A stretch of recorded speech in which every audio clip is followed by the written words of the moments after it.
Caminos 2. Pavimentos rígidos.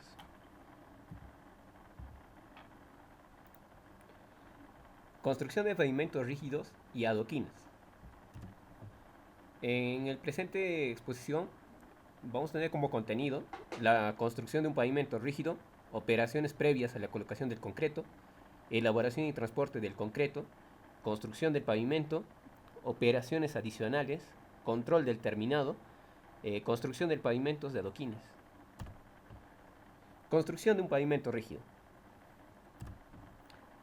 Como podemos saber, la construcción de un pavimento rígido puede incluir operaciones de explanación, construcción de capas de subbase y o base granulares o estabilizadas. También la fabricación, el transporte, colocación y acabados del concreto. También las operaciones referentes a la explanación y a la construcción de capas granulares o estabilizadas son idénticas y descritas. Operaciones previas a la colocación del concreto. Preparación del soporte. La capa del soporte se debe compactar a la densidad especificada y cumplir las tolerancias en cuanto a los alineamientos horizontal y vertical. Esto para tener un trabajo óptimo y desarrollar una buena calidad de pavimento, ¿no? La instalación de canastas con varillas de transferencia de carga. Eh, en los sitios previstos para las juntas transversales de contracción se fijan a la superficie canastas metálicas con varillas lisas de diámetro. Como podemos ver en la imagen, eh, vemos las canastas metálicas y con varillas lisas de diámetro, ¿no? Cuya longitud y separación están de acuerdo al diseño. Estas son colocadas a una altura igual o a la mitad del espesor de las losas. Instalación de canastas con varillas de transferencia de carga. Las varillas se deben colocar en correspondencia con la junta transversal del carril continuo, como muestra en la figura. La instalación de las canastas con varillas de transferencia de carga se debe también asegurar la perfecta alineación de las varillas en la canasta para prevenir daños posteriores en la junta. La instalación de canastas sobre la lámina plástica impermeable. Esto se da si se desea minimizar los esfuerzos de tracción en el concreto durante la etapa de fraguado, así como las posibilidades de que se produzca bombeo. Esto debido a la dilatación producto del cambio de temperatura. Se coloca una lámina impermeable sobre el soporte del pavimento, como vemos en la imagen. La instalación de la varilla de amarre. Cuando se va a trabajar con una máquina que permite pavimentar dos carriles al mismo tiempo, las varillas de amarre se colocan en la posición prevista para la junta longitudinal. La armadura para pavimento de concreto reforzado con juntas. Armadura para pavimento con refuerzo continuo. Como podemos ver, la armadura es un sistema más complejo de las varillas metálicas, ¿verdad? Como podemos ver en la imagen, ya es un encamisado del suelo a lo largo del camino. Formaletas fijas para la construcción del pavimento. Las formaletas generalmente son metálicas. Estas deben tener una altura igual o al espesor de diseño del pavimento y se deben anclar firmemente al soporte para resistir el empuje lateral del concreto fresco y ofrecer apoyo al equipo de pavimentación cuando se trate de rodillos vibratorios o de reglas. Las formaletas fijas para la construcción del pavimento. Como podemos ver, acá para una junta transversal de construcción se colocan a los lados. Para la junta longitudinal de construcción los están colocando, como podrán ver en las imágenes. Elaboración y transporte de concreto. Eh, para, la, para la construcción de pavimento rígido usamos el concreto hidráulico. A continuación les voy a mostrar la elaboración y transporte del concreto.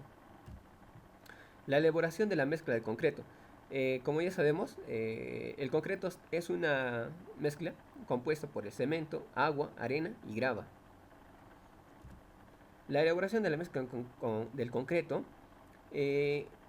Se produce por lo general en dos tipos de plantas: de mezclado central, en las cuales la mezcla de concreto se realiza en el tambor mezclador de la planta. Las dosificadoras, las cuales dosifican los materiales, pero el mezclado se realiza en los camiones que transportan el concreto. Como vemos en nuestra ciudad, en la ciudad de Ayacucho, esto se hace en los mixers, ¿verdad? Plantas de mezclado central. Estas plantas son de dos clases: de producción continua, las cuales tienen un tambor para elaborar la mezcla y otro para almacenar y descargar la mezcla; de bachadas, las cuales solo tienen el tambor mezclador, el cual descarga el concreto en el camión. Plantas de mezclado central. Como podemos ver, ahí tenemos una planta de producción continua y una planta de bachadas. Plantas dosificadoras. Como podemos ver, ahí tenemos las plantas dosificadoras que ya preparan todo y alimentan a los mixers. Construcción del pavimento. La construcción previa del alimento se da a partir de la descarga y distribución manual del concreto. La descarga del concreto debe ser lo más baja posible para prevenir su segregación. Como podemos ver, a continuación el concreto es esparcido en el ancho de la franja por, por pavimento. Descarga y distribución mecánica del concreto. La correcta descarga y distribución del concreto es, como podemos ver, ser así: esparcirlo, no dejarlo en un solo montículo o un solo lugar, para prevenir la segregación. Pavimentación con regla. El concreto no debe sobrepasar los bordes de la formaleta, pues la regla no está diseñada para empujar el concreto. Si la regla no es vibratoria, el concreto se deberá vibrar antes del paso de la regla. La construcción con rodillo vibratorio. El equipo, conformado por uno o más rodillos lisos que giran accionados por un motor en la dirección opuesta a la cual son empujados. Al ser empujados sobre la formaleta, los rodillos extienden, compactan y alisan el concreto. La colocación del concreto con pavimentadora de formaleta deslizante. La pavimentadora se desplaza sobre orugas controladas por sensores láser, orientados por hilos colocados previamente por una comisión de topografía. La colocación del concreto con pavimentadora de formaleta deslizante. La pavimentadora distribuye el concreto en todo el ancho de construcción por medio de un tornillo sin fin. Como podemos ver en la figura, esa pavimentadora hace el trabajo más eficiente y nos da un mejor acabado de nuestro pavimento. La colocación del concreto con pavimentadora de formaleta deslizante en un pavimento de refuerzo continuo. Como podemos ver, hace un trabajo parejo a lo largo de todo el tramo, ¿verdad? Colocación del concreto con pavimentadora de formaleta deslizante. La máquina dispone de una batería de vibradores de amplitud y frecuencia variables que eliminan el aire atrapado en la mezcla y ayudan a la distribuir adecuadamente. Ahí vemos el panel de control de la batería de vibradores. La colocación del concreto con pavimentadora de formaleta deslizante. Después de vibrado, el concreto pasa a la formaleta deslizante, la cual está compuesta por láminas verticales paralelas al sentido de desplazamiento de la pavimentadora y una placa superior que determina el espesor de la capa por colocar. A continuación podemos ver la pavimentadora de formaleta deslizante, cómo realiza su trabajo, ¿no? Es como si arrastrase la mezcla de concreto, pero dejando atrás ya un pavimento homogéneo a lo largo de su sección transversal y óptimo, ¿no? Ya que lo hace el trabajo a lo largo de la sección de forma pareja, ¿no? Y homogénea. La colocación de varillas de transferencia por medio de la pavimentadora de formaleta deslizante. La pavimentadora tiene un dispositivo que le permite insertar las varillas de transferencia de carga o pasadores a la profundidad y en los lugares previstos. Como podemos ver, tiene unas pequeñas ranuras por donde podemos insertar las varillas de transferencia de carga, y esto nos facilita a la hora del trabajo. La colocación de varillas de amarre por medio de la pavimentadora de formaleta deslizante. Algunas pavimentadoras tienen un dispositivo que les permite insertar las varillas de amarre en correspondencia con la junta longitudinal cuando construyen dos carriles de manera simultánea. Cuando se hacen obras grandes, como podemos ver, esta pavimentadora de formaleta deslizante nos facilita el trabajo, ya que esto lo hace de manera más rápida y de manera más eficiente, y dejándonos un pavimento más homogéneo.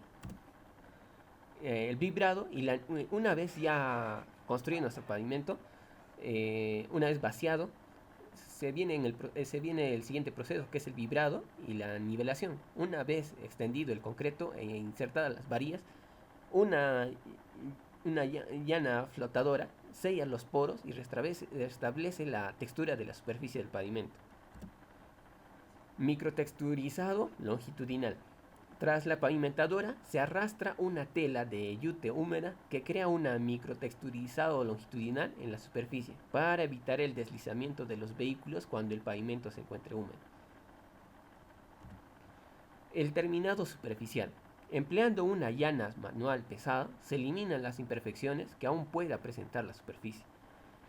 Una buena práctica y una mala práctica, como podemos ver acá, se hace a lo largo de la sección de forma homogénea. En la imagen de la derecha podemos ver que los bordes no lo hacen de manera homogénea, ¿verdad? Está dejando rezagos, restos que a la larga van a servir como pestañas que van a dañar nuestro pavimento. Control de calidad del concreto en obra. La verificación del asentamiento. Este es un ensayo de SLAM. Como podemos ver, consta de 6 pasos. La control de calidad del concreto en obra, verificación del asentamiento, el ensayo de SLAM. Como podemos ver, primero se llena el cono con el concreto, como vemos en la figura.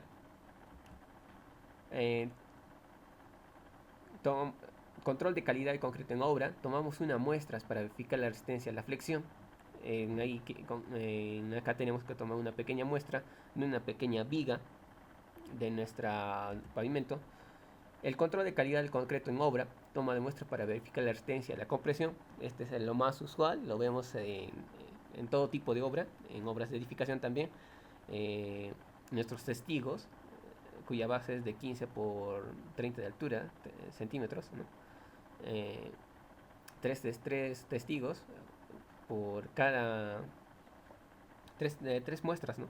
Por cada zona, para verificar la resistencia a la compresión. Control de calidad del concreto en obra. Curado de las vigas y cilindros. Como podemos ver, ahí se hace el mismo proceso como cuando sacamos una muestra en obras de edificación. Control de calidad del concreto en obra. Ensayo de las vigas a flexión. Luego de ahí tendremos los ensayos de los cilindros a compresión de nuestros testigos. También podemos ver el control de calidad del concreto en obra, ejemplos de correlación entre resistencia a compresión y a flexión. Las operaciones adicionales. Al hablar de operaciones adicionales, vemos de la inserción de varillas de amarre en la junta longitudinal. Si el pavimento se construye con formaleta fija, se insertan manualmente las varillas de anclaje en los orificios que tiene para ello la formaleta antes de que fragúe el concreto. Si el pavimento se construye con pavimentadora de formaleta deslizante, la inserción de las varillas también puede ser manual en el concreto fresco, aunque no existen las referencias de ubicación del caso anterior. Si se deja endurecer el concreto, se debe realizar perforaciones en la losa en los lugares previstos para las varillas. Inserción de varillas de amarre en la junta longitudinal. Inserción manual en pavimento construido con formaleta fija. Ahí también vemos las perforaciones para inserción de varillas en concreto endurecido. La ubicación de las varillas de amarre en la junta longitudinal. Como podemos ver, la ubicación de las varillas de amarre en la junta longitudinal tiene que ser de la manera como se muestra en la imagen izquierda, ¿no? una ubicación adecuada cerca de la junta transversal y no en la misma junta, como podemos ver en la imagen derecha. Eso no se hace, o sea, las varillas tienen que estar al lado de la junta, no en la misma junta. Ejecución de juntas transversales en fresco. Las juntas transversales de contracción se pueden realizar en fresco empleando una cuchilla vibrante o un elemento similar inmediatamente después del paso de la pavimentadora y antes del microtexturizado longitudinal. Microtexturizado transversal. El pavimento se raya transversalmente para formar canales de drenaje que eliminen el problema de hidroplaneo. Es deseable que las ranuras se dispongan a separaciones variadas para evitar el zumbido molesto al circular los vehículos. El curado. El mantenimiento de unas condiciones de humedad satisfactorias durante la edad temprana del pavimento retrasa la contracción del concreto y favorece la hidratación del cemento y endurecimiento del concreto. Existen diversos productos para el curado de concreto fresco, compuestos líquidos de curado, telas que mantienen un medio húmedo mediante la aplicación frecuente de agua, papel impermeable, polietileno blanco. El curado. Compuesto líquido para curado. El compuesto retarda o reduce la evaporación del agua del concreto y se aplica inmediatamente después del terminado final con un cubrimiento uniforme sobre la superficie y los bordes del pavimento. Construcción del pavimento rígido. Cuando hablamos del curado, también vemos de métodos de brin, de yute o kenaf, o del papel impermeable. Acá en el brin de yute se debe mantener húmedo con riego intermitentes de agua. Y en el caso del papel impermeable, consiste en dos láminas de papel craft ligadas con un adhesivo bituminoso reforzado con fibras. El curado también puede ser con polietileno blanco. Se debe mantener lo más plano posible en contacto con la superficie del pavimento. Aserrado de junta. Si no se han realizado juntas en fresco, después de aplicar el curado al pavimento se procede al aserrado de las juntas con discos abrasivos o de diamante.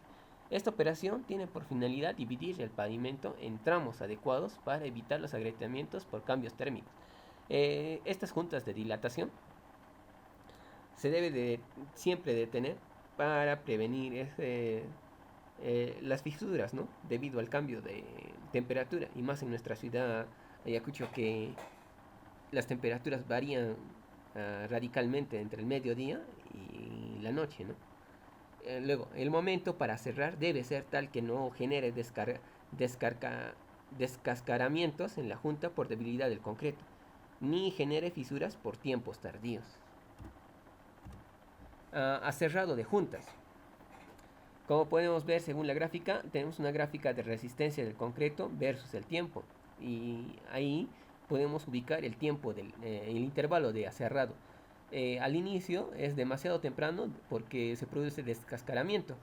Y luego es demasiado tarde porque ya se podría producir agrietamiento. Esto es debido a la tensión de restricción igual a la resistencia del concreto. Así como cuando se produce descascaramiento, producto de la tensión mínima para evitar el descascaramiento excesivo por aserrado, ¿no? Entre esos dos puntos críticos que tenemos, según la gráfica, es el intervalo óptimo para realizar el aserrado.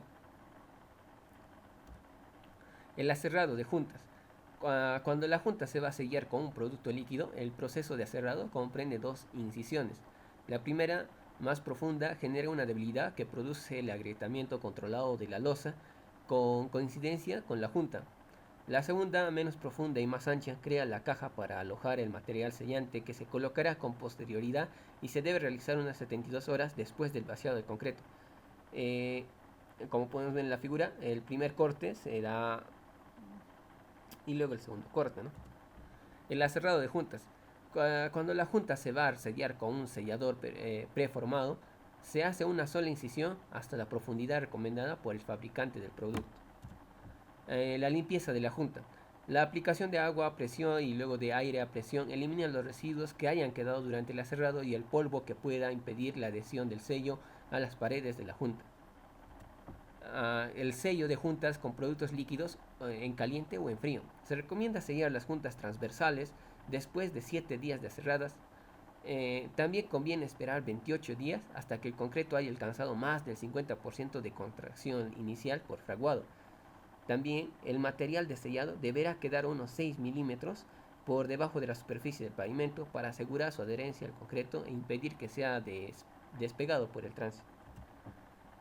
El sello de juntas con productos líquidos o en caliente o en frío.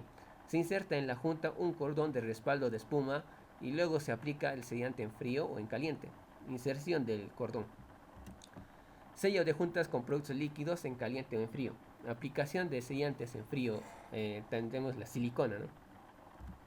Detalle de una junta sellada en frío con silicona. Detalle de una junta sellada en frío con silicona. Ahí vemos el sello y el cordón. Detalle de la junta sellada en frío con silicona. Como podemos ver, 6 milímetros para evitar que el sello se despegue. Tenemos el cordón cuyo diámetro es de 90 milímetros. El ancho que es 3 milímetros. La parte baja, ¿no? La parte superior es 6 milímetros. Son 28 milímetros de profundidad aproximadamente. El espesor de la losa es H, más o menos hasta la tercera parte o la cuarta parte, ¿no? El sello, como podemos ver, es esta zona, ¿no? Es esta zona. Y la parte circular tenemos el cordón, o que llaman backer rods. El sello de juntas con sellador preformado se aplica con un adhesivo que actúa como lubricante durante la instalación del sellador y luego cura para convertirse en un adhesivo débil. Se inserta el sellador, el cual deberá permanecer en compresión durante toda su vida útil, lo que es necesario para mantener la presión de contacto requerida entre el sellador y la junta. Como el sellador no trabaja a tensión, si la junta se abre más que el ancho del sello, este deja de cumplir su función. Instalación de un sello preformado. Como podemos ver también acá, las juntas transversal de contracción y varillas de anclaje, junta longitudinal. Las juntas transversales de construcción. Al final de la jornada de trabajo o cuando se presenta una interrupción prolongada, se dispone a una junta transversal de construcción con una formaleta con perforaciones al medio del espesor de la losa para insertar varillas de transferencia. La junta longitudinal de machimbrada. La junta longitudinal de construcción se puede elaborar empleando una formaleta fija machimbrada. Tenemos la junta longitudinal machimbrada. Estas juntas son poco usadas en la actualidad por cuanto se ha determinado que el concreto falla frecuentemente por corte encima de la muesca de la junta. Disposiciones de juntas en pozos de inspección y sumideros. Los pozos de inspección y sumideros deben ser aislados para evitar que se produzcan agrietamientos en la losa a causa de movimientos diferenciales entre esta y la estructura de servicio público. Este aislamiento se logra disponiendo adecuadamente juntas de expansión. Cuando la estructura fija queda en el interior de una losa, se coloca un refuerzo en la parte superior para controlar las fisuras que se pueden formar a causa de la falta de simetría de la losa. La disposición de las juntas en pozo de inspección. Tenemos el inserto compresible, la estructura fija, como podemos ver ahí, la junta de transversal de contracción, la junta longitudinal, es un cuadrado de 30 centímetros, ¿no? Ahí tenemos la junta de expansión. Una disposición de juntas en pozos de inspección. Como podemos ver, ahí tenemos la conocida tapa, ¿no? Tapa de los buzones. Junta de expansión. La disposición de juntas en pozos de inspección. Una forma es incorrecta. Esta es una forma correcta.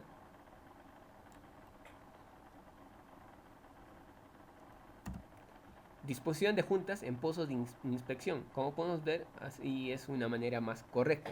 Como colocar las juntas en pozos de inspección.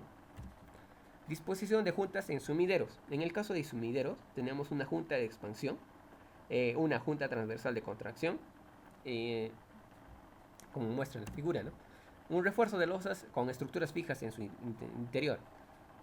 Una junta de expansión, acero corrugado de media a cada 25 centímetros.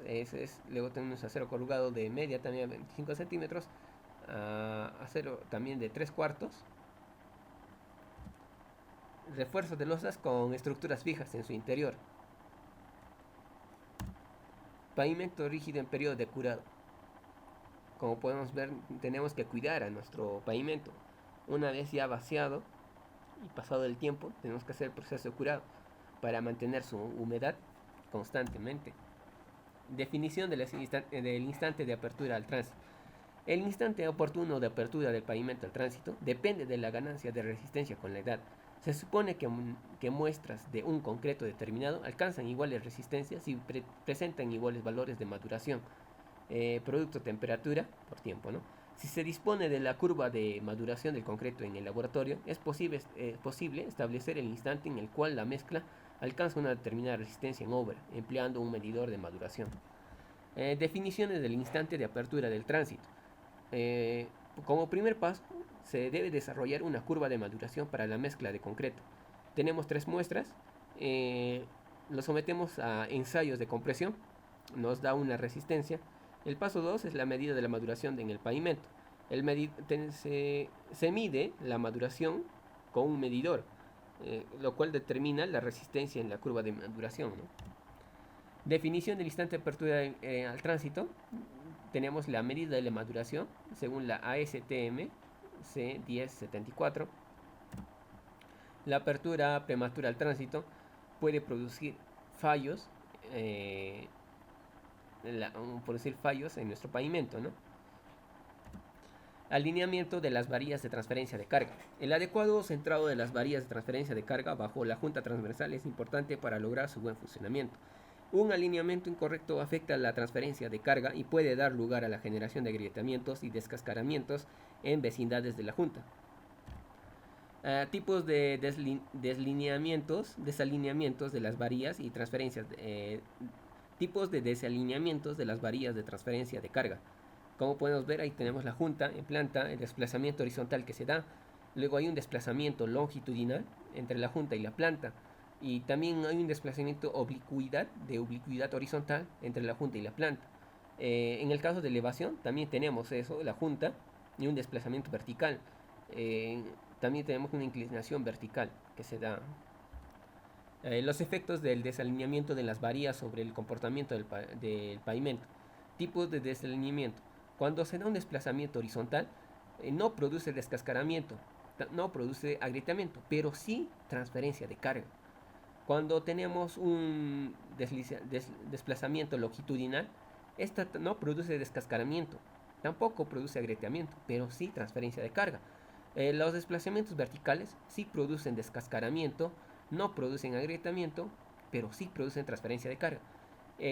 Un desalineamiento por oblicuidad horizontal sí produce descascaramiento, agrietamiento y transferencia. Como podemos ver, esta afecta gravemente a nuestro pavimento. Una inclinación vertical, de la misma manera, produce descascaramiento, agrietamiento y transferencia de carga. La medida de la posición y alineamiento de las varillas mediante tomografía magnética. Se emplea un dispositivo de tomografía magnética basado en el principio de inducción de pulsos. Este dispositivo rueda sobre unos rieles a medida que es empujado sobre la junta transversal del pavimento. Este equipo determina la posición y la orientación de las varillas en una sola pasada y despliega resultados visuales e impresos de manera prácticamente inmediata. Como podemos ver, la medida de la posición del alineamiento de las varillas mediante tomografía magnética es como sacarlo como un rayos X a nuestro pavimento y ya podemos saber si éstas se han desplazado, se han desalineado o se han movido verticalmente, oblicuamente, horizontal, y esta nos puede dar una tendencia a cómo va a fallar nuestro pavimento. Pavimento terminado. Pavimento terminado en concreto simple con juntas. Vemos un ejemplo en pistas en aeropuertos. Pavimento en aeropuertos, concreto con refuerzo continuo. Control del pavimento terminado. Una vez que tenemos nuestro pavimento terminado, tenemos que hacer los respectivos controles para que ésta funcione durante el periodo de diseño que se ha tomado en cuenta. La extracción de núcleos y medidas de medida del espesor, ¿no? Y medida del espesor. Como podemos ver, hay extracción del núcleo, medida del espesor del núcleo. Sacamos un pequeño testigo de nuestro pavimento. La medida del espesor con Impacts Eco Este es un método del STM 1383. Es un método de evaluación no destructivo basado en el uso de ondas sónicas que se propagan a través del pavimento y son reflejadas por defectos internos o por las superficies externas. El equipo determina la velocidad midiendo el tiempo de viaje de una onda P entre un elemento que impacta la superficie del pavimento y un transductor ubicado a cierta distancia de él. La señal de voltaje recibida es digitalizada y transformada matemáticamente en un espectro de amplitud y frecuencia, información a partir de la cual se puede determinar el espesor o el defecto. La medida del espesor con Impact Echo como vemos ver, acá es un esquema de funcionamiento. Se da un impacto, acá lo recibe un transductor, este lo transfiere a un sistema de adquisición de datos y una computadora, ¿no? Esta hace una representación de la onda y esta nos da un espectro, ¿no? Las medidas de espesor de Impact Echo. El equipo, como podemos ver, el impacto y el registro, cómo lo capturamos, ¿no? Medida del perfil longitudinal. Una vez que el concreto ha curado, se mide el perfil del pavimento para comprobar su regularidad mediante una mira y nivel. El perfilógrafo de California, como podemos ver en la figura derecha. La construcción de pavimentos de adoquines. Los adoquines es una variedad de los pavimentos rígidos. La compactación de la base. Eso es lo primero que se tiene que hacer. Extensión y nivelación de la capa de arena de soporte. Colocación manual de los adoquines. Incluso se hacen competencias actualmente a quién puede colocar más adoquines en el menor tiempo posible. Ajustes en la colocación de los adoquines. Los adoquines que van a quedar en los bordes deben ser cortados para ajustarlos contra la estructura de contención. Colocación mecanizada de los adoquines. También se puede colocar mecánicamente los adoquines. Compactación inicial de los adoquines. La compactación inicial asienta los adoquines en la capa de arena. La distribución y barrido de la arena para sello de las juntas. Compactación final de los adoquines. La compactación final consolida la arena de sello dentro de las juntas de los adoquines. Como podemos ver, ahí tenemos nuestro pavimento rígido con adoquines acabados. Gracias.